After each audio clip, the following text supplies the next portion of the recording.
రాజన్న సిరిసిల్ల జిల్లాలో ఉద్రిక్తతకు దారితీసిన ఘటన కలకలం రేపుతోంది.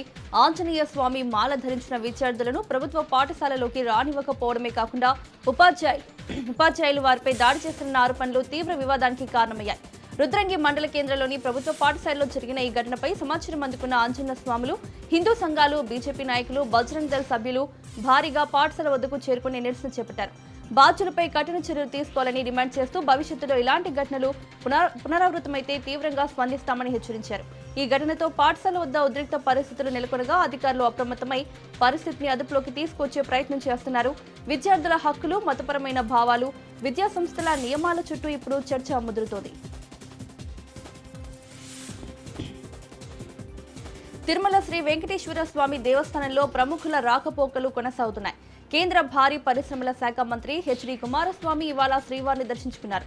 తెల్లవారుజామున జరిగిన తోమాల సేవలో పాల్గొన్న ఆయన అనంతరం స్వామివారిని దర్శించుకుని మొక్కులు చెల్లించుకున్నారు. ఈ సందర్భంగా ఆలయ అధికారులు ఆయనకు సాదర స్వాగతం పలికి ప్రత్యేక దర్శన ఏర్పాట్లు చేశారు.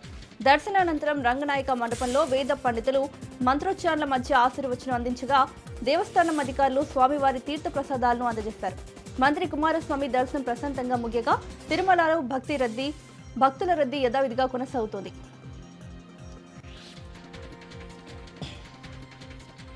ఎన్టీఆర్ జిల్లా జగ్గయ్యపేటలో పోలీసులు భారీ స్థాయిలో కార్డన్ సెర్చ్ నిర్వహించారు. పట్టణంలోని కాకానీ నగర్, చెరువు బజారు, నాగమయ్య బజార్ ప్రాంతాల్లో డ్రోన్ కెమెరాల సహాయంతో విస్తృతంగా తనిఖీలు చేపట్టారు.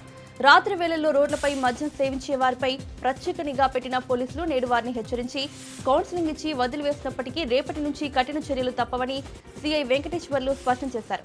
20 మంది సిబ్బందితో 2 ప్రత్యేక టీంలుగా ఏర్పడి రాత్రి గస్తీ మరింత కట్టుదిట్టం చేశారు. ఇక నేరాల నియంత్రణకు సాంకేతికతను వినియోగిస్తూ విజయవాడ పోలీస్ కమిషనరేట్ పరిధిలోని గ్రామీణ ప్రాంతాల్లో ఆధునిక కెమెరాలు ఏర్పాటు చేయనున్నట్లు తెలిపారు. ఈ కెమెరాలు అనుమానాస్పద వ్యక్తులను గుర్తించి వెంటనే పోలీసులకు అలర్ట్ పంపే విధంగా పనిచేయనున్నాయి. అదే సమయంలో లాడ్జిల్లో ఆధార్, ఫోన్ నంబర్ లేకుండా గదులు ఇవ్వొద్దని ఆదేశాలు జారీ చేసిన పోలీసులు ప్రతి లాడ్జ్లో సీసీ కెమెరాలు, కస్టమర్ రికార్డులు తప్పనిసరిగా ఉండాలని సూచించారు. మొత్తానికి జగ్గయ్యపేటలో నేరాలపై ఉక్కుపాదం మోపేందుకు పోలీసులు సాంకేతికతతో ముందుకు సాగుతున్నారు.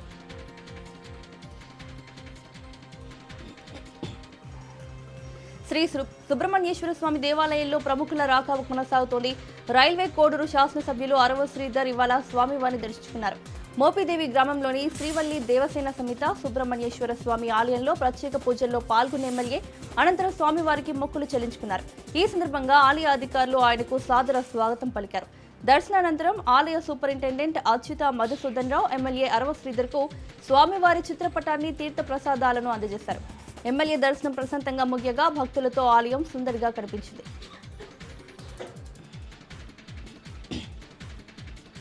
వికారాబాద్ జిల్లా పరిగి మండలం లక్ష్మీదేవిపల్లి సమీపంలోని సుగుణ స్టీల్ ఫ్యాక్టరీలో సంభవించిన భారీ పేలుడు కలకలం రేపుతోంది. ఫ్యాక్టరీలోని భట్టి ఒక్కసారిగా పేలడంతో మంటలు ఎగిసిపడి పరిసర ప్రాంతాలు దట్టమైన పొగతో కమ్ముకున్నాయి. ఈ ఘటనతో స్థానికులు భయాందోళనకు గురయ్యారు. పేలుడు సమయంలో లోపల పనిచేస్తున్న పలువురు కార్మికులకు తీవ్ర గాయాలైనట్లు సమాచారం అందుతోంది. అయితే ఈ ఘటనను కప్పిపుచ్చేందుకు యాజమాన్యం ప్రయత్నిస్తోందన్న ఆరోపణలు వినిపిస్తున్నాయి. భారీ పేలుడు జరిగినప్పటికీ కేవలం లారీ టైర్ పేలిందని చెప్పడం అనుమానాలకు తావిస్తోంది. ఇక ప్రమాద స్థలానికి లోపలికి ఎవరిని అనుమతించకపోవడం, గాయపడిన కార్మికులను రహస్యంగా ఆసుపత్రులకు తరలించారనే చర్చలు మరింత ఉద్రిక్తతను పెంచుతున్నాయి.